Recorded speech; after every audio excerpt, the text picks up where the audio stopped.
Berbagai peristiwa unik, menarik hingga tragedi terjadi selama sepekan ini. Rangkaian peristiwa tersebut kami rangkum dalam segmen On This Week malam ini.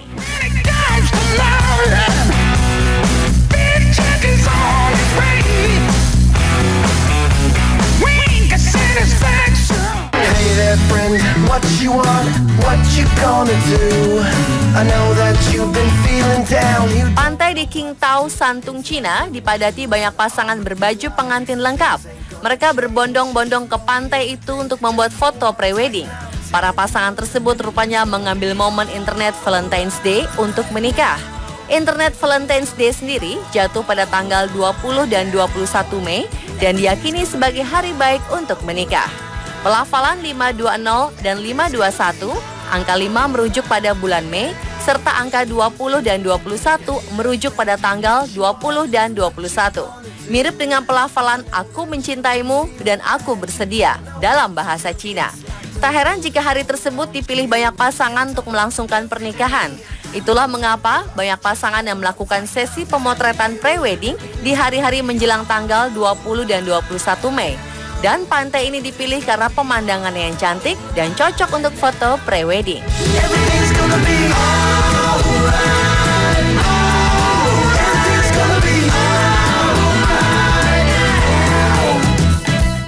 When I find myself in times of trouble, Mother Mary comes to me. Kalau sudah benar-benar cinta, seseorang rela melakukan apapun untuk orang yang dicintainya. Bahkan saat maut memisahkan, perasaan cinta tak akan begitu saja pudar. Seperti yang dilakukan seorang pria di Deyang, Cina ini. Pria tersebut rela mengeluarkan uang 10.000 yuan atau sekitar 21,2 juta rupiah untuk membeli peti mati es. Peti mati es itu dibeli untuk menyimpan jenazah sang istri yang wafat bulan Desember tahun lalu. Pria tersebut dan sang istri dulunya adalah pasangan yang hidup bahagia bersama. Namun kebahagiaan mereka tak bisa berlangsung lama. Sang istri mengidap penyakit parah dan meninggal. Padahal ia dan suaminya sudah saling berjanji untuk hidup bersama dan tak terpisahkan. Sang suami akhirnya menepati janji itu. Ia membeli peti mati es untuk mengawetkan jenazah sang istri. Setiap malam sebelum tidur, ia akan mengobrol dulu dengan sang istri. Padahal menurut aturan yang berlaku, jenazah tak boleh disimpan lebih dari 5 hari sebelum dikremasi. Pria tersebut sampai melanggar peraturan demi menepati janjinya pada sang istri.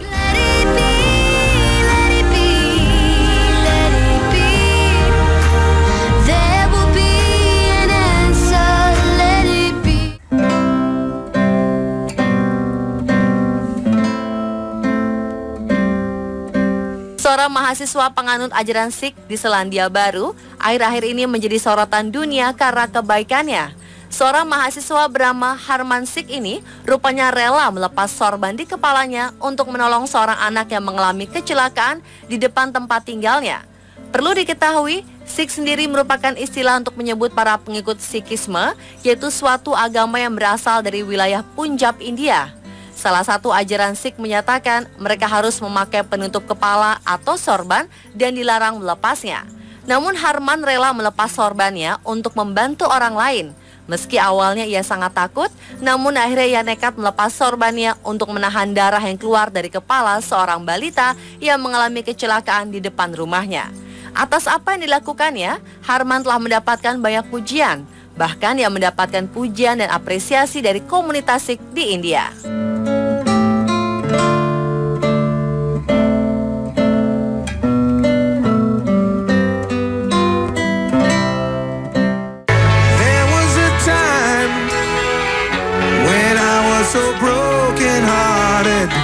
Saluran pipa minyak pecah di sepanjang garis pantai California, Amerika Serikat.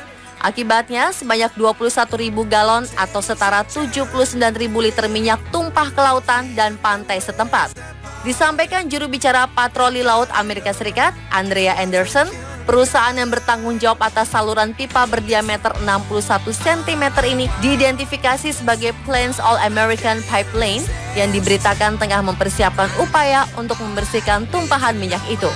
Insiden ini memicu ceceran minyak sepanjang 6,4 km di sepanjang pantai Refugio State dan meluas hingga sejauh 46 meter ke dalam laut. Pantai pun ditutup untuk sementara. Penyebab pecahnya saluran pipa ini belum diketahui. Penyelidikan masih terus dilakukan otoritas setempat.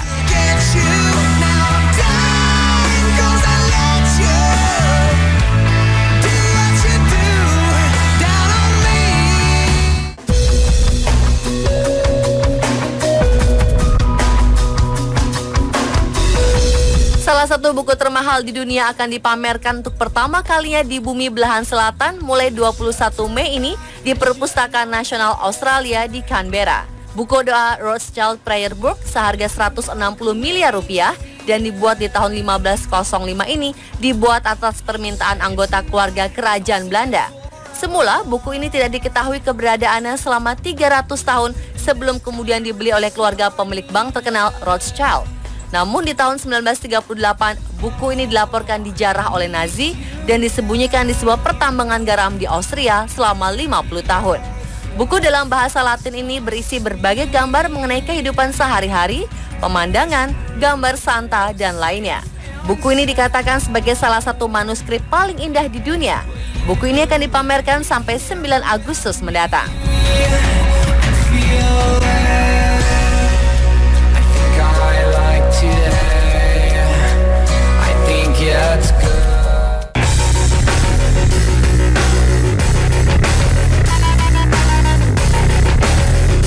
Warga Perth, Australia belakangan ini resah. Pasalnya, pencurian pohon dan tanaman hias di perkarangan rumah dan di taman-taman mengalami peningkatan. Salah seorang warga bernama Stacey Molloy menjadi korban. Pohon hias di perkarangan rumahnya digondol maling. 7 pohon yang berbaris di sepanjang pagar depan telah hilang semua. Padahal pohon tersebut bukan pohon mahal. Mereka mengira ini pasti perbuatan orang iseng yang mabuk, lalu mereka pun membeli tanaman baru. Tapi hari berikutnya, semua tanaman baru itu pun hilang. Karena jengkel, Molloy memasang tulisan besar di pagar depan yang berisi larangan untuk mencuri pohon. Para tetangga melihat tulisan tersebut kemudian berdatangan dan menceritakan mereka pun mengalami nasib yang sama. Pejabat kota setempat mengatakan pencurian tanaman pun kini telah menjadi isu serius dan setiap tahunnya ratusan pohon hilang dicuri. Ia menduga pelaku pencurian ini kemungkinan menjual kembali pohon-pohon jarahannya di pasar dadakan. Kasusnya telah dilaporkan kepada polisi, namun pihak berwajib mengaku kesulitan menangkap pelaku.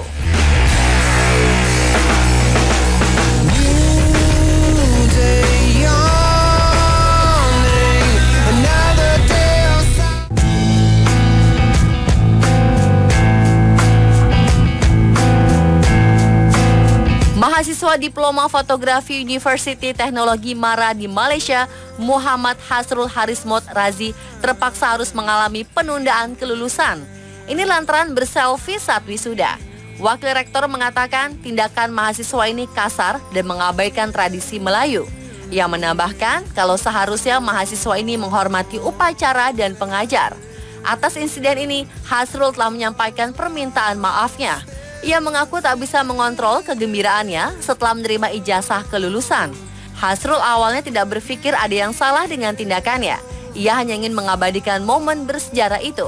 Ia juga mengaku tidak tahu selfie merupakan tindakan yang dilarang di universitas.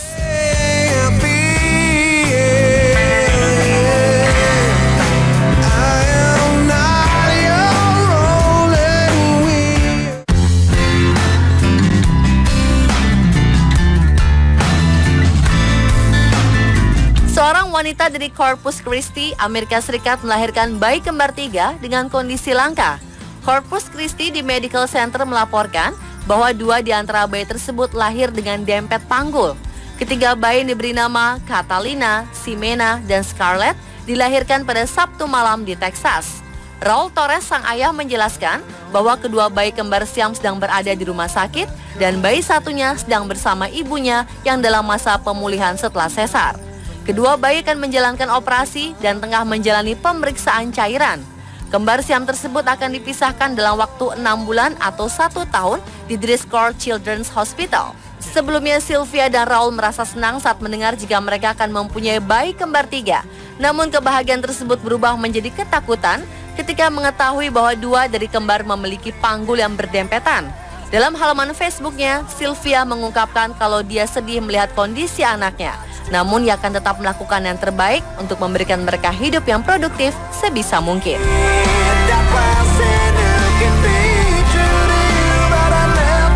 satulah On This Week versi On The Spot.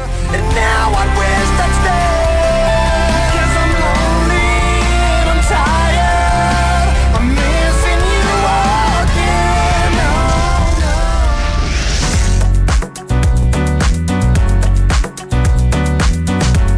Apakah kita memiliki kembaran di dunia ini?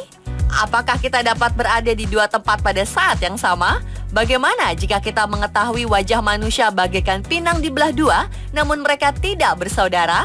Apakah benar kita memiliki saudara kembar tak sedarah yang berada di belahan lain dunia ini?